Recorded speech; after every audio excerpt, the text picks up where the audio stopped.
Bonjour à toutes et à tous, je suis Dr Aït Narges. C'est avec un plaisir que je vous accompagne aujourd'hui dans ce cours sur l'architecture romaine pour les étudiants de deuxième année architecture. Ce cours vise à atteindre les objectifs suivants. Premièrement, c'est identifier les origines et les influences de l'architecture romaine. Deuxièmement, c'est décrire des caractéristiques fondamentales, puis classer des édifices selon leur typologie et fonction. Par la suite, c'est reconnaître les ordres architecturaux romains et analyser un monument emblématique et enfin produire une synthèse ou une présentation visuelle.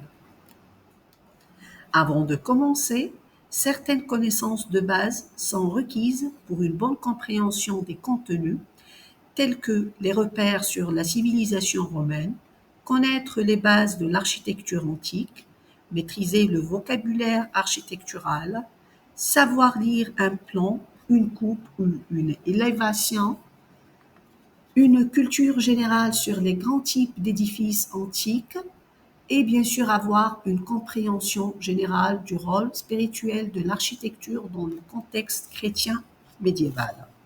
Par la suite, un test de prérequis est proposé pour évaluer les connaissances de base pour une meilleure adaptation au cours. Avant de commencer, je vous propose un aperçu du plan que nous allons suivre. Commençons par l'introduction, puis contexte historique et culturel, caractéristiques fondamentales de l'architecture romaine, ainsi les typologies architecturales, et bien sûr des ordres architecturaux romains et les monuments emblématiques de l'architecture romaine et bien évidemment une bibliographie. L'architecture romaine représente une étape majeure dans l'histoire de la construction, marquant un tournant par ses innovations techniques, son approche pragmatique et son ambition monumentale. Ce cours explore les fondements, les typologies, les techniques et l'héritage de cette architecture emblématique. Numéro 2, le contexte historique et culturel. L'architecture romaine est issue d'un mélange d'influences, les Étrusques qui apportent l'arche et les techniques urbaines, les Grecs avec leur ordre architectural, la symétrie et l'esthétique, Rome les transforme pour répondre aux besoins urbains, sociaux et politiques de son empire. Numéro 3, des caractéristiques fondamentales. Trois grands principes guident l'architecture romaine. Premièrement, la fonctionnalité. Chaque bâtiment a un usage clair. Les aqueducs pour l'eau, le temple pour le culte, les forums pour la vie politique et sociale. Deuxièmement, la monumentalité, impressionnée par la taille et la technique, comme le Colisée et le Panthéon. Troisièmement, universalité, un modèle urbain standard diffusé dans tout l'Empire, cela favorise l'unité culturelle et politique. Côté matériaux et techniques de construction. Premièrement, le béton romain. Il permet de constructions résistantes, légères et variées, comme le dôme de Panthéon. Deuxièmement, l'arc, voûte et dôme. C'est une technique qui permet de soutenir de grandes portées et d'ouvrir des espaces intérieurs, comme les aqueducs pour les arcs, les thermes basiliques pour les voûtes, les structures circulaires des dômes, comme au Panthéon. Troisièmement, les revêtements, ou l'usage de la brique et le marbre et le stuc pour protéger et décorer. Quatrième point, typologie architecturale. L'Empire romain développe des bâtiments adaptés à chaque fonction. Premièrement, les bâtiments publics et infrastructures. Commençons par les aqueducs.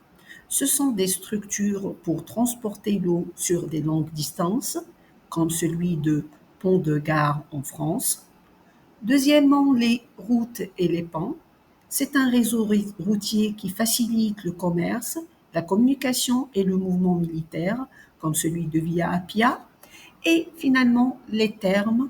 C'est un centre de bien-être public très développé dans tout l'Empire, comme celui des thermes d'Antonin et les thermes d'Herculanum.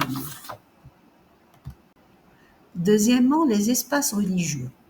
On a la basilique, qui est un édifice public polyvalent avant de devenir religieux, lieu de justice et commerce, comme la basilique de Tarjan.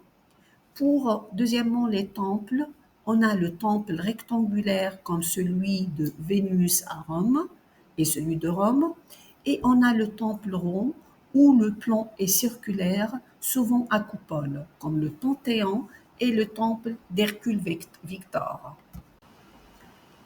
Troisièmement, les espaces de spectacle. On a les amphithéâtres qui sont conçus pour les jeux de combat et les spectacles. Les théâtres, c'est des lieux dédiés à la culture pour les pièces de musique et la poésie. Et les cirques qui sont utilisés principalement pour les courses de chars. Numéro 4, c'est l'habitat. On a les donus, c'est des habitations pour les riches, ils sont bien décorés. Les insulas, c'est des logements collectifs pour les précaires.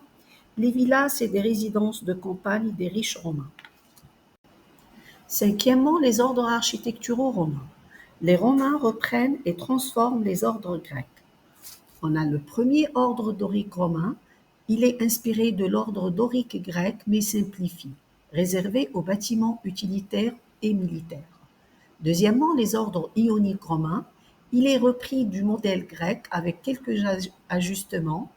Il est utilisé dans les temples, portiques et édifices publics pour son élégance. Le troisième ordre, c'est l'ordre corinthien romain. Il est dérivé de l'ordre grec corinthien, mais davantage utilisé pour les Romains. Utilisé dans les temples, les monuments officiels et le Panthéon. Le quatrième ordre, c'est l'ordre toscan. C'est une création romaine inspirée des Étrusques, simplification du dorique. Le cinquième ordre, c'est l'ordre composite. C'est une innovation romaine, mélange de corinthien et de l'ionique. Il est utilisé pour les arcs de triomphe et les temples impériaux.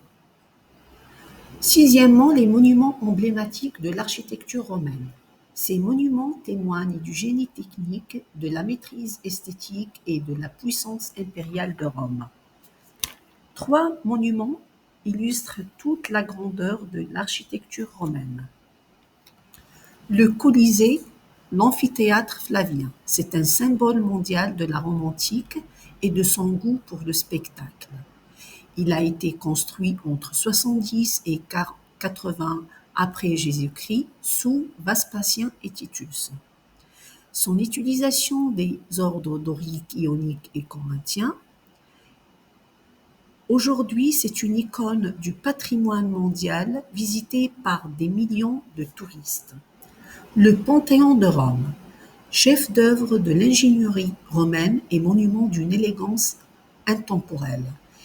Il est construit sous Hadrien vers 125 après Jésus-Christ. C'est un temple dédié à tous les dieux, devenu église puis mausolée. Il a une influence majeure sur l'architecture occidentale pendant des siècles. Les forums impériaux, c'est des places monumentales au service de la propagande impériale et de la vie publique, conçues entre 46 avant Jésus-Christ et 113 après Jésus-Christ, par les empereurs César, Auguste, Néva et Trajan. C'est un centre politique, religieux, commerciaux et judiciaire. Aujourd'hui, c'est des ruines spectaculaires, témoignages puissants de la Rome impériale. Proposition d'un test d'analyse et activité. Une analyse d'un édifice romain à partir d'un document fourni. Les étudiants doivent identifier le monument, les formes, les matériaux et la fonction du bâtiment. Pour approfondir ce cours, je vous propose la bibliographie suivante. Wilfried Koch, Mathilde Levin, Émilie Coll, Philippe Croze. Pour terminer ce cours, on doit proposer un test de sortie pour vérifier les acquis et consolider les connaissances. Il me reste à dire merci pour votre attention.